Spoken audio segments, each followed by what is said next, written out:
بسم الله الرحمن الرحیم. بی‌ترس ای بنده از قهر الهی، که ترسان است از امور گماهی. و یاد آر وقت مردن، چی باشد هجرت وقتی جان سپاریدن. اما بعد، السلام علیکم و رحمت الله و برکاته. السلام علیکم و اهل اسلام. الحمدلله. منم و شما امروز محله ققیر خدا خواهد انشاءالله با کار ادامه دارن. الله سبحانه و تعالی از این انشاءالله خدا خواهد برادرها راضی شدگی باشد. خدا خواهد انشاءالله همین دو دروازه مسجد می شود. همین دروازه مسجد پیشه برای یعنی دور مدن لیست نیستش. من استا کار سر کردن. خدا خواهد من پیشی همجا همین خیل میخیزه تا بالاشه، یعنی سر کردیم همجا. یعنی دازی دروازه ها زینه پوشیده دور مده در اینجا برای کشیدن پاپوش ها یعنی جا می شود. من استا امروز سر کردن کاره. خدا خواهد انشاءالله این ادامه دارد انشاءالله.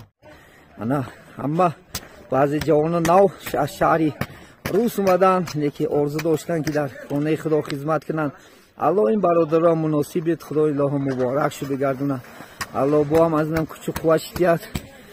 السلام علیکم بهرام جان. نازستری تا درسته شما اومده خدا خواهد با این چی خیلی مکانی مقدس گپ زنی. یک من قاقیره من محلش من حاضر خدمت کرده استودیم.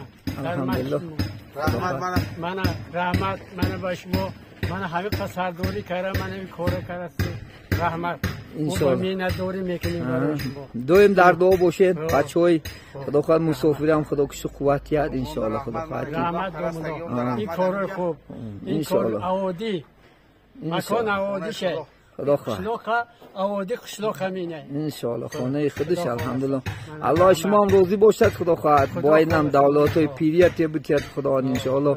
آرزوی فرزند و سالهای بسیار بسیار در این مکان عبادت کردن هم در الله سبحانه مناسبین آمین انشاءالله. انا برادر خدا خواهد انشاءالله کارو ادامه دارد. ما البته از همه مسافری که در مسافریت هستن الحمدلله منت دارستیم که از برادر شهری انشاءالله خدا خواهد تاجیکستان، قرقیزستان انشاءالله، حتی که از قزاقستان، از قرقیزستان بعضی خدا خواهد بچه ها خدا خواهد دستگیری دارن. الله سبحانه و تعالی همون بچه ها هم خدا خودش کچ و قوت عطا نماید. دولت های بیشمار بدید انشاءالله. بعضی هاش در حقی پدرم بیمار است، مادرم انشاءالله یعنی خدا دعا پروردگار همین برادرها را همیشه خداوند آرزوهاشون برسوند. پدرهاشون مادرهاشون بختاشون بینن. خدا خواهد چی مشکلات و چی انشاءالله دشواری ها داشته باشن الله با فضل و کرمش برآورده خیر بگرداند. یعنی پدرهاشون عمری دراز، مادرهاشون انشاءالله خدا خواهد عمری دراز کرد. اونها که پدر و مادرش گذشتگی هستن جاهاش جنت کند. یعنی به فرزنداش باشد فرزندای صالح کرامت نماید. به بختاش باشد بختاش نه الله سبحانه و تعالی اله کشاده بگرداند. چی مشکلات و چی غم و چی انشاءالله یعنی دارن الله سبحانه و تعالی خود به فضل و کرمش اله برآورده خیر بگرداند. همیشه الله در دعا باشین انشاءالله زودتر این مسجد انا بالاش خدا خواهد انشاءالله وای شد. با نزدیکی ها روزا خدا خواهد پیلتاشه گذاشته بالای مسجد محکم کردن حرکت داریم. الله سبحانه و تعالی کچ و قوتی خدا خواهد انشاءالله. همیشه شاد باشین، همیشه خرم باشین. الله سبحانه و تعالی چی مقصد چی آرزوها داریم الله با فضل و کرمش اله برآورده خیر بگرداند. تا صحبت دیگر در حفظ و پناه الله مهربان باشید. السلام علیکم و رحمت الله و برکاته.